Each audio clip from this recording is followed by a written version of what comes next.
আসসালামু আলাইকুম, সবাইকে স্বাগতম আমার ইউটিউব চ্যানেলে। আজকের ভিডিওতে আমরা আলোচনা করব অ্যাকাউন্টিং সফটওয়্যার জিরোতে কিভাবে কোর্স এবং ইনভয়েস তৈরি করতে হয়।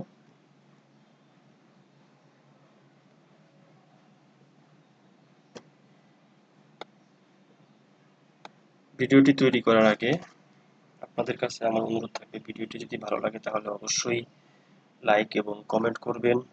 আপনি যদি আমার চ্যানেলে প্রথম হয়ে থাকেন তাহলে অবশ্যই সাবস্ক্রাইব করে পাশে থাকা বেল আইকনটি অন করে রাখবেন, যাতে পরবর্তী ভিডিওগুলো আপনি খুব সহজেই পেয়ে যান।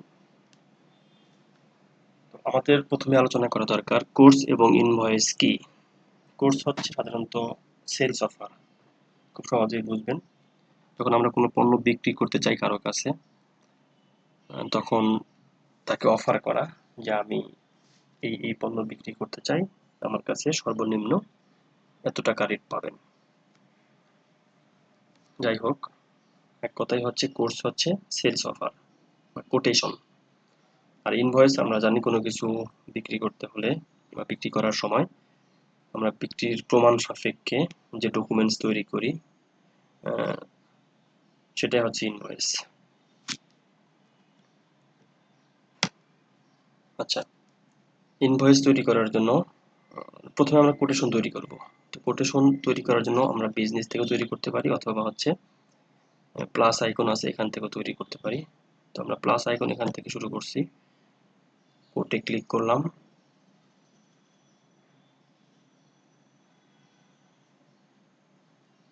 এরপর হচ্ছে কোটেশনের যে ইন্টারফেস সেটা এসেছে, আমরা এখানে ক্লিক করব কন্টাক্ট, অর্থাৎ কার কাছে আমরা পণ্যটা বিক্রির জন্য অফার দিচ্ছি তার এখানে নাম লিখব, ক্লায়েন্টের নাম লিখব। ধরুন এখানে ম্যারি স্মিথ, ওর কাছে আমরা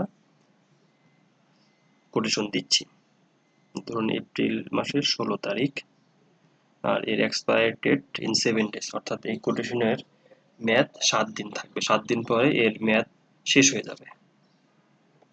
এরপর হচ্ছে রেফারেন্স নাম্বার, যদি কোনো কিছু থাকে সেটা লিখবেন। তারপর হচ্ছে প্রজেক্ট, এটা পূরণ করার দরকার নেই। ট্যাক্স ইনক্লুসিভ না এক্সক্লুসিভ নাকি নো ট্যাক্স, এটা হচ্ছে কাস্টমারের সাথে কথা বলে আলোচনা করে তারপরে ডিসাইড করবেন এখানে কি হবে। আচ্ছা, এরপরে হচ্ছে আমরা কি কি পণ্য সেল করার অফার দিচ্ছি।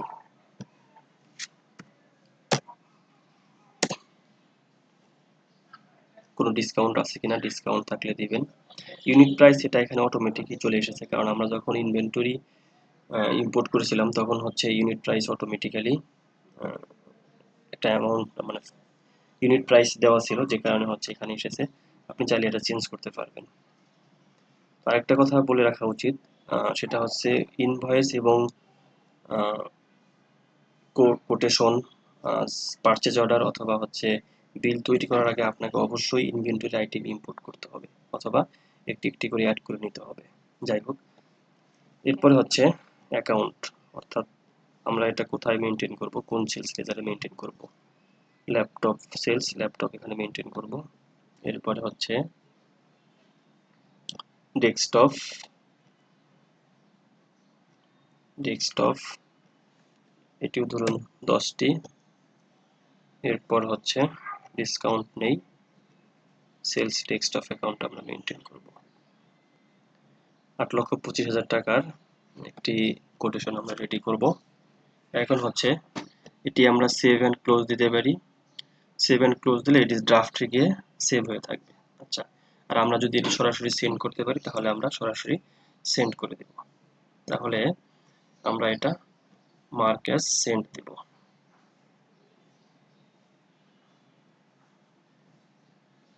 আমরা এখন কোটেশনে যাই।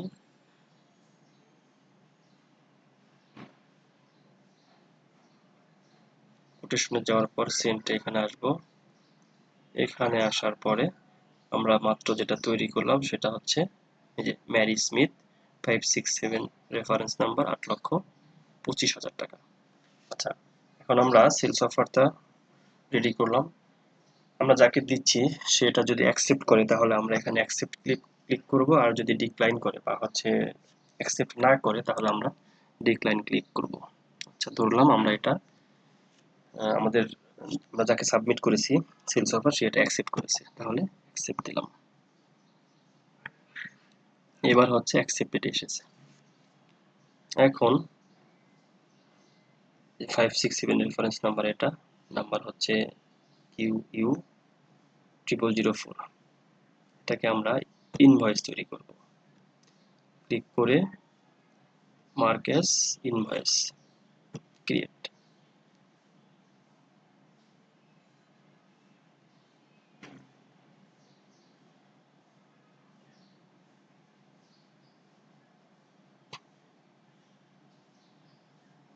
আচ্ছা, এটা ইনভয়েসের ড্রাফটে এসেছে। এখন সবকিছুই ঠিক আছে, আপনাকে কি করতে হবে, এখানে এই ডিউ ডেটটা পূরণ করতে হবে আর কি।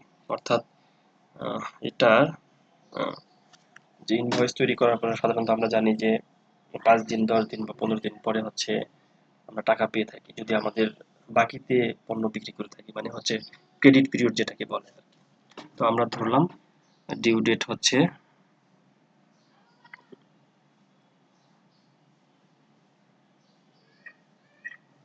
ইনভয়েস ডেটটা আমরা আরো আগে তৈরি করি, ধরুন এটা 25 তারিখ, আর এটা ডিউ ডেট হচ্ছে মে মাসের 1 তারিখ।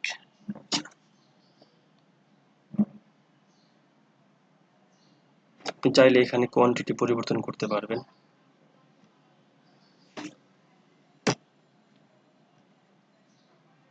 তো আমাদের পরিবর্তন করার দরকার নেই, যেটা আছে সেটাই।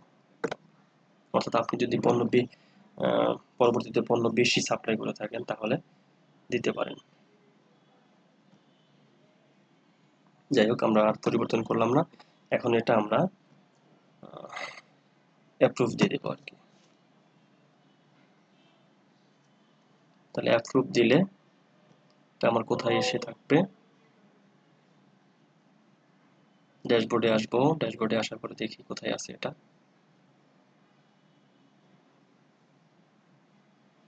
3 awaiting payment, invoice owed to you। এই যে আমরা মাত্র এটা তৈরি করলাম, ম্যারি স্মিথ। এই যে ম্যারি স্মিথ, এটা 567 আমাদের রেফারেন্স নাম্বার ছিল, 8,25,000 টাকা। আচ্ছা, এখন আমরা সরাসরি ইনভয়েস তৈরি করব। আমরা ইনভয়েসে ক্লিক করব, এখান থেকেও তৈরি করতে পারতাম।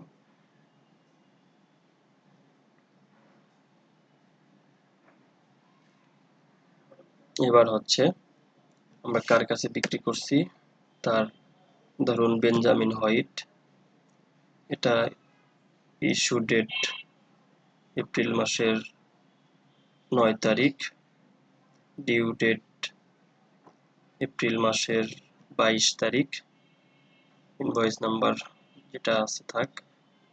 এরপরে হচ্ছে ধরুন আমরা কিবোর্ড বিক্রি করছি, ধরুন 15টি, ডিসকাউন্ট নেই, সেলস অ্যাকাউন্ট কিবোর্ড, এখানে আমার সেলস অ্যাকাউন্ট আছে sales desktop, laptop, printer, monitor, sales accessories, networking equipment, sales software license, sales custom PC build, sell warranty, sales maintenance contract. আচ্ছা, কিবোর্ড যেহেতু আমরা এটা সেলস অ্যাক্সেসরিজ দিতে পারি। এরপর আমাদের কোনো প্রজেক্ট নেই, দেওয়া লাগবে না। এরপরে অন্য একটা আইটেম, আমরা ধরুন ল্যাপটপ, ধরুন 2টি। আচ্ছা, তাহলে আমরা ল্যাপটপ সিলেক্ট করব, সেলস ল্যাপটপ। আচ্ছা, এবার সব ঘর পূরণ করা হয়েছে। আমরা চাইলে কোনো ফাইল যদি অ্যাটাচ করা থাকে তাহলে অ্যাটাচ করতে পারি। এখানে ক্লিক করলে যে আপলোড লেখা এসেছে, upload file, add from file library. আচ্ছা, আমরা চাইলে এখানে অ্যাড করতে পারি। যাই হোক, এবার হচ্ছে এটা অ্যাপ্রুভ দিয়ে দেব।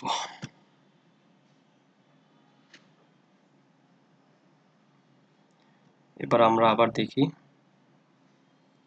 ড্যাশবোর্ডে আসলাম, এই যে এবার অ্যাওয়েটিং পেমেন্ট, আগে ছিল 3টা, এখন হচ্ছে 4টা।